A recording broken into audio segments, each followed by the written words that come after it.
CHUD, released August 31st, 1984, directed by Douglas Cheek, written by Parnell Hall from a story by Stephen Abbott, starring John Hurd, Daniel Stern, and featuring John Goodman in only his fourth film role.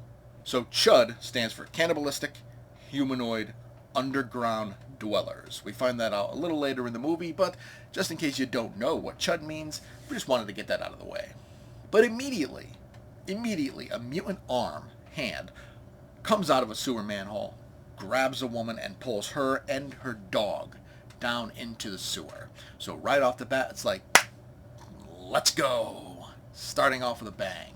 Creature already there, about to kick some butt, kick some ass. Let's do this. We later find out who this woman is, but a photographer, George Cooper, played by John Hurd of Home Alone fame, is struggling, how cliche, while he documents the homeless population of New York City.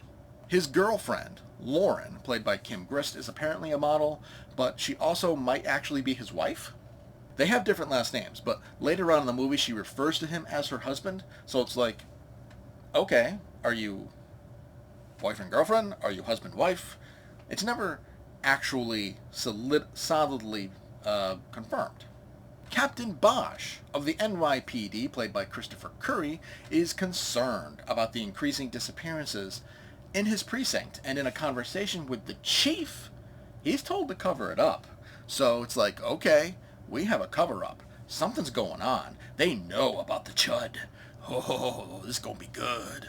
AJ, known as the Reverend, played by Daniel Stern, also of Home Alone fame, he runs a soup kitchen. And a number of his regulars, the homeless, they've disappeared. They've gone missing. It's mostly the ones that live underground. So that immediately establishes, it's like, okay, are these homeless people the CHUD? Are they turning into the CHUD? Are the CHUD eating them? And that's why they're disappearing. And the CHUD are just something completely different. It's a mystery. The homeless, though, they are looking for weapons to defend themselves from something. We don't really know. All we've seen are the occasional arm, hand, claw. We don't know. But what we do know is one of them, we see a giant chunk just bitten out of their leg. Pretty nasty. Underground in the sewer does seem pretty radioactive, and 34 minutes in, we get our first look at a CHUD, but it is quick, blink and you'll miss it. We discover that there is an NRC cover-up involving nuclear waste under New York City, and they know about the CHUD. That's where we hear the cannibalistic humanoid underground dwellers for the first time. A gas leak, of all things, kills one, and that's the big plan from the NRC guy. He's like, fill the sewers with gas. That'll take them all out, because even though he's like, no, there's only one. This one that's dead, that's it. We're done. No, there's multiple. But yeah, fantastic plan, because, fill the sewers with gas where it could explode and just destroy New York City. Perfect. The last 25-ish minutes is when shit hits the fan. Bosch finds his wife's head. That's the woman from the beginning of the movie. John Goodman shows up very briefly as a cop in a diner. We see a homeless person partially turned into a CHUD, and we find out what CHUD really stands for. The movie ends when the NRC guy gets his comeuppance. But there is zero resolution over the CHUD situation.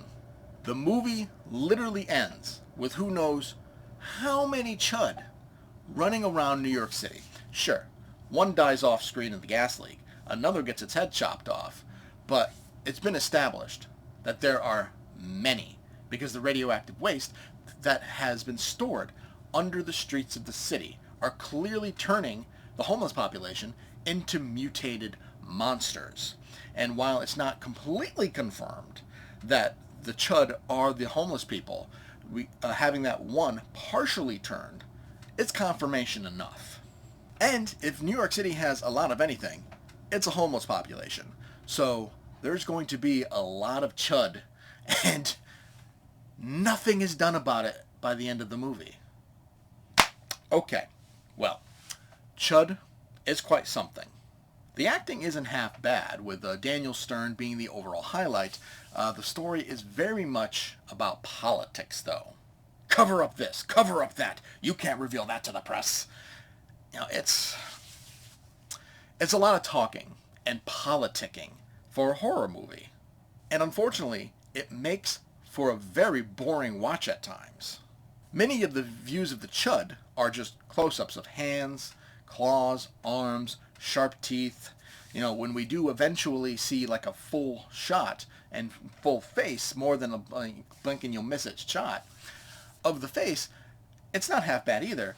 But we get a really good look at the big glowing eyes, and they're very, very clearly light bulbs.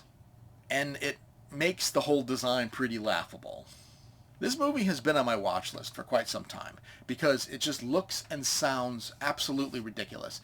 And it seemed like it was going to be one of those so bad, it's good kind of 80s horror movies. And it could have been. It really could have been. But unfortunately, the film is just so slow moving because of all the politicking bullshit. It just does not make it fun at all. I give CHUD a D. Thank you for watching Fatman Inc. Craptacular Horror. Leave a like if you enjoyed and a comment to discuss your thoughts. Make sure to subscribe to see more reviews of horror movies new and old. Thanks again for watching, and I'll see you next time.